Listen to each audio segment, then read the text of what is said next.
Welcome to this week's edition of the Gridiron, sponsored by Patriot Chevrolet. I'm your host, John Brennan, with the head coach, Chad Brubaker. Springford suffered its first defeat of the season to Manheim Township, 63-28. Did you put emphasis on that? Probably not, as I went into last week, so I thought it'd be a shootout. I just thought maybe a little more for us, a little less for them, that sort of thing. But you talked about it. Turnovers, mistakes, and I think we were the team that obviously had more turnovers and mistakes in the game too. Yeah, so, we unfortunately turned the ball over twice, gave them short fields. There was another drive where we didn't get anything going, went 3 and out, and punted to give them a short field. And then we didn't convert on a 3rd and 2. We actually fumbled, didn't turn it over, but recovered 10 yards or 8 yards back. So those things in a big game are going to, really hurt. Defensively, we didn't tackle well at all.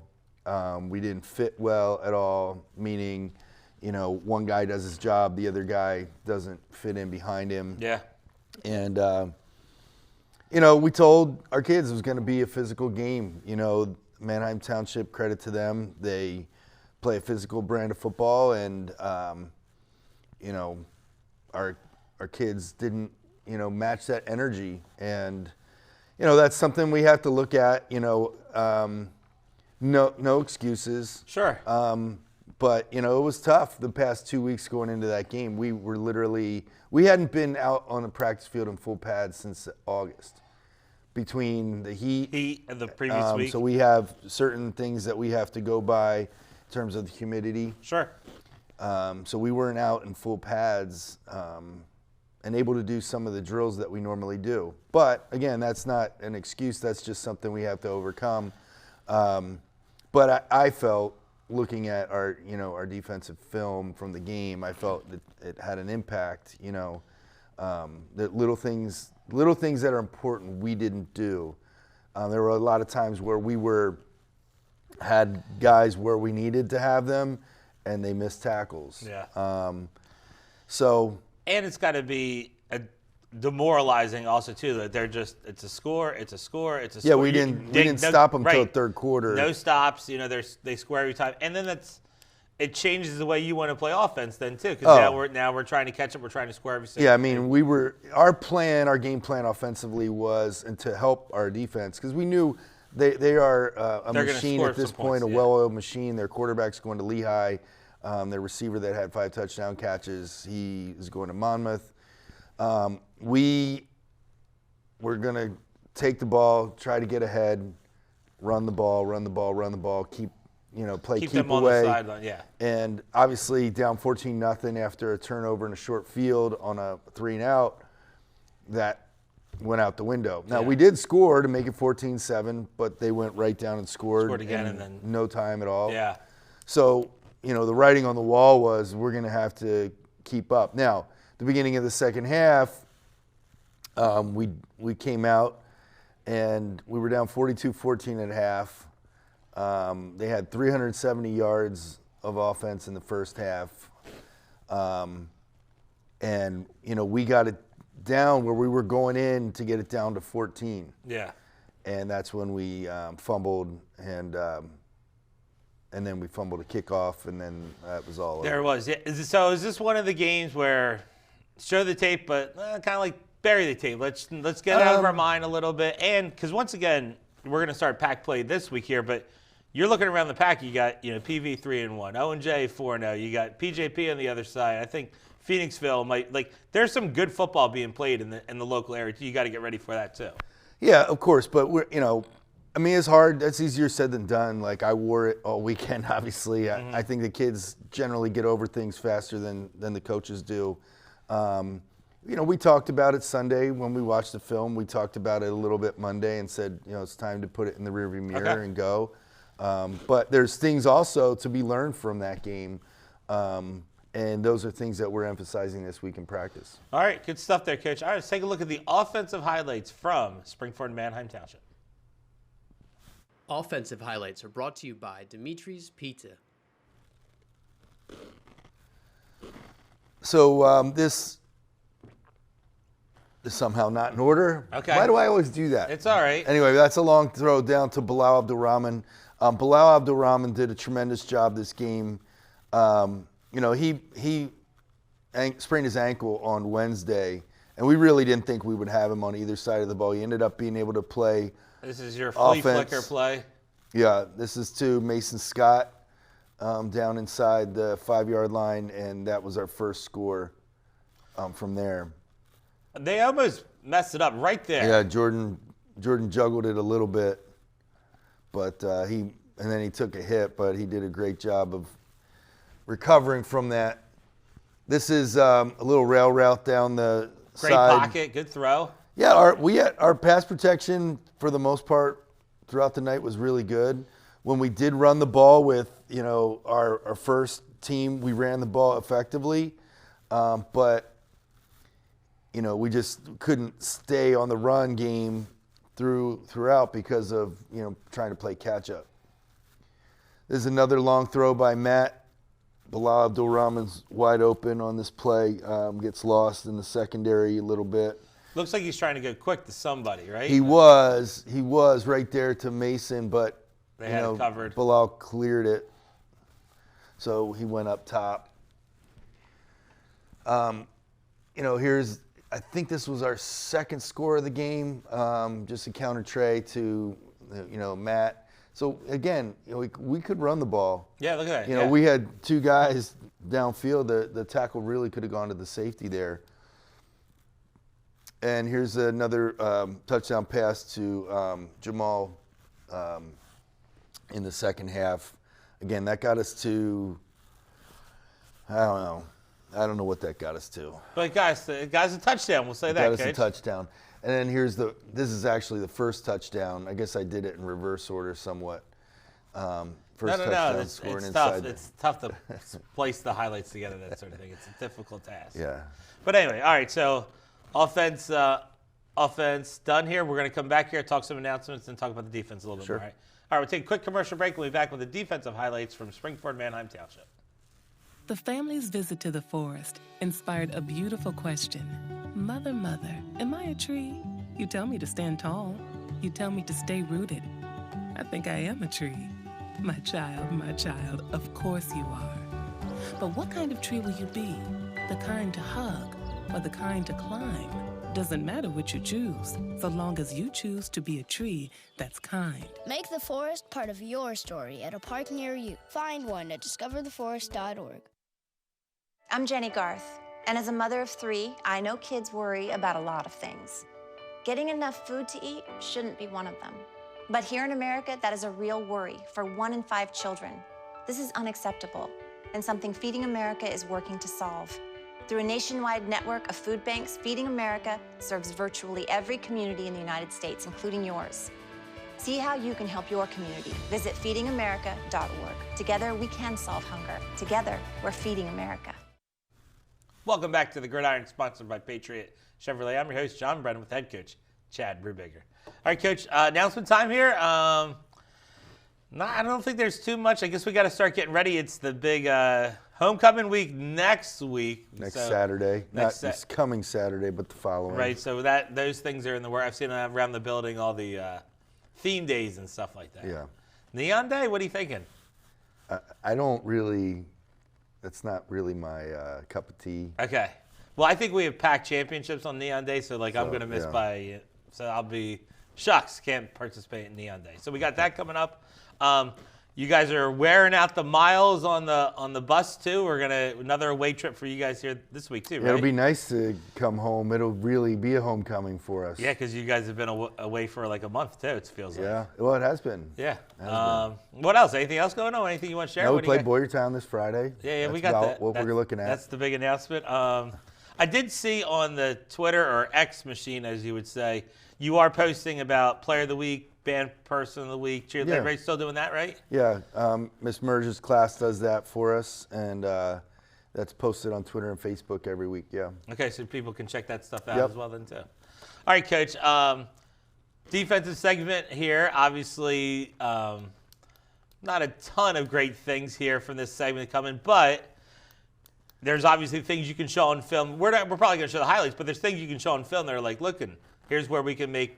Oh, absolutely. You know, one of the bright spots was Shane Lewis on Friday. You know, Shane covered their best receiver and did a tremendous job. Now, there were times where he wasn't on him, like he wasn't on him the whole game. Yeah. When, you know, one might say, how did he have a great game? The kid And the guy had scored 5 touchdowns. Yeah. You know, Shane was only on him one of those, I believe. Okay. But he had a tremendous game. You know, we started, I referenced Bilal Abdulrahman only playing offense, so Blake Turner, a sophomore, started at safety, which he played very well, especially considering that, you know, he's a sophomore and he's being thrown in the first game, and that's his first game. Yeah. But he did a really nice job. And we just need to have, you know, we just need guys to play better. I mean, we do have some highlights, but, Okay. you know, there were more lowlights than highlights. And so obviously it seemed like, I think we maybe talked about the week before, tackling seems to be a little bit of an issue. And Yeah, we haven't had that issue in a long time. Obviously, it's something we're going to, you know, keep drilling. A lot of it's positioning. A lot of it's not. I mean, when you talk about tackling, some of it's got to be in here too. Like it's Okay. got to be in here. But a lot of it's position, and we're going to work on that stuff. So Yeah, because there obviously needs to be that little fine line in practice of, you know, like, hey, we want to make sure we're fresh, ready to go for the week, but Yeah. sometimes you got to put the pads on and get a Yeah. little hit and go too. Tackling's about desire. You know, a large part of it's desire, and we got to, you know, find that in ourselves, but also the technique stuff was lacking on Friday. All right, Coach, good stuff. All right, let's take a look at the defensive highlights from Springford, Manheim Township. Defensive highlights are brought to you by Floor and Decor.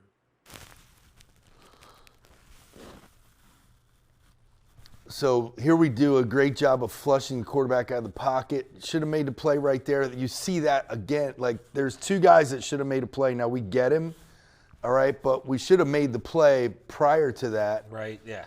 And, you know, that's the frustrating thing. Now, I can't tell in the angle, did they call it incomplete or they called him in the grass back there? He was in the grass. Okay, yeah. all right. Tough with the cat. I missed it with This was a fumble that, again, these are big things. We didn't get it. Yeah. You know, we didn't get it, and that's unfortunate. You know, here, I think this was our first negative play of the night. This was in the third quarter. This was our first negative run play of the night. And you see, we do a great job. Like, that's how our defense normally looks right there. And Yeah. we just did not look like that. Great job here by Shane Lewis. He had 4 passes defended on Friday night. You know, we're getting after the quarterback a little bit. I mean, there's a nice pocket there, but he's feeling it. But we just did not get there enough. And there's Blake Turner, does a great job, reads what's going to happen, comes up and makes the play immediately, well-timed. Again, like I said, Blake thrown in there because of an injury and did a really, really commendable job. One more big journalist question here before. Are we worried about we have too much like the guys playing offensive line, playing defensive line, like too many reps in the field, or you feel like we got to? No, I mean, going forward, really the only one right now going into this week that's playing both ways is Owen Norman. Okay, all right. And I say that on the whole team. Yeah. Like, we're 21 out of 22. Okay. Or 20 out of 22. Yeah, I got what I you're saying. guess. So giving guys an opportunity. So when Yeah. when it's their time, they should be ready to They should be ready to their go. job. All right, kids. Appreciate the You got it. Big J journalist question right there. You got it. All right, we'll stay through the commercial break, and we'll be back to talk about Boyertown football.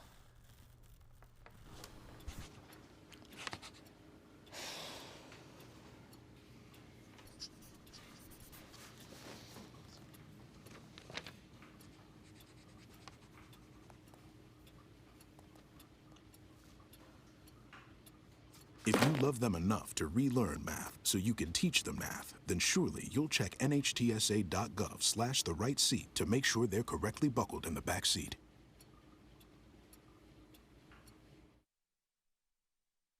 There are 16 million children struggling with hunger in America. That's 1 in 5 daughters, sons, neighbors, and classmates who don't know where their next meal is coming from. Yet billions of pounds of good food go to waste every year. It's time we do something about it. Feeding America is a nationwide network of food banks that helps provide meals to millions of kids and families in need. Visit feedingamerica.org to help them feed even more. Together, we can solve hunger. Together, we're feeding America. Welcome back to the Gridiron, sponsored by Patriot Chevrolet. I'm your host, John Brown, with the head coach, Chad Brubaker. All right, Coach, traveling, getting on the bus Friday night, so you're going to head to Boardtown Bears. Might get some grass stains for the first time this season here, and then the grass down there. Yeah, first grass field. White, obviously, go the white top, so we picked the bottom. I've seen we got to go blue. Blue. When you go on grass, you got to pick the blue to hide the grass stains. Okay, got you. Because we've worn all the pants now. We've worn gold pants, blue pants, and all white last week. Yeah, we tried to mix it up. All right. So we got the uniform combo. It's like the reveal. I've seen a lot of that on the internet and social media. Like there's the uniform in the locker room to let everybody know. But they just got to. Yeah. If they we don't have the locker room facility to kind of pull that off. Okay. All right. So Boardtown comes in 1-3.